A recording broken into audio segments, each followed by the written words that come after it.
There was this case in Australia of a chiropractor doing a video with a newborn. I can't remember how old the baby was, and using a device that is often mostly used on adults. Well, these are activator devices. That's the one. Thank you very much. And that was on social media. That created, quite a big campaign anti-chiropractic care on babies. Yeah.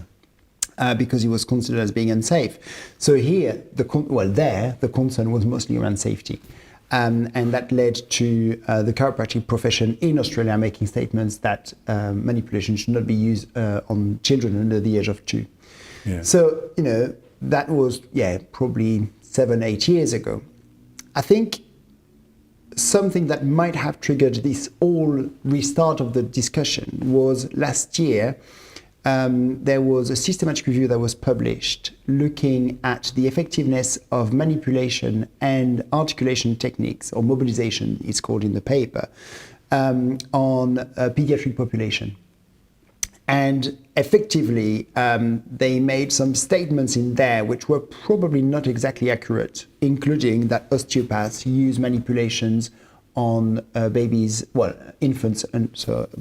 Did they, just to interrupt you, did they actually define what manipulation is? Because, of course, lots of people talk about manipulation to mean soft tissue work. Yeah, so they define mobilization as being articulation techniques and manipulations as being what we would call, high velocity thrusts. Yeah, exactly.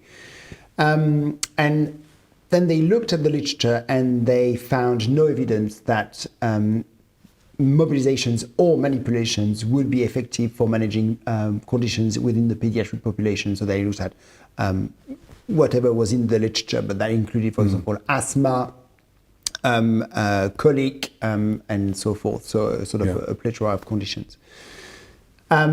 So that led around June last year, June 2024, for the physiotherapists to make a statement, an international statement, saying that they did not recommend using mobilization or manipulations on children under the age of 2.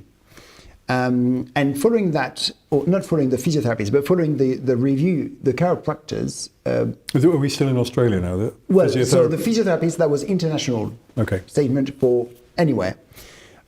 It was a statement. It doesn't mean that people have to follow it, but it is quite a position from the profession about what they feel should be done. For the chiropractors, there was a statement that was put out, but then removed quite quickly, which effectively followed the same sort of lines, that chiropractors should not do any manipulations or mobilization on babies under the age of 2. But I think that was, I may be completely wrong, but that's my interpretation, is because of what we discussed earlier, what had happened in Australia. There was a bit of a precedent, and I think the sort of authorities in chiropractic were, taking that into account. But the reaction in Australia was a knee-jerk reaction to a video, not because any harm had actually occurred.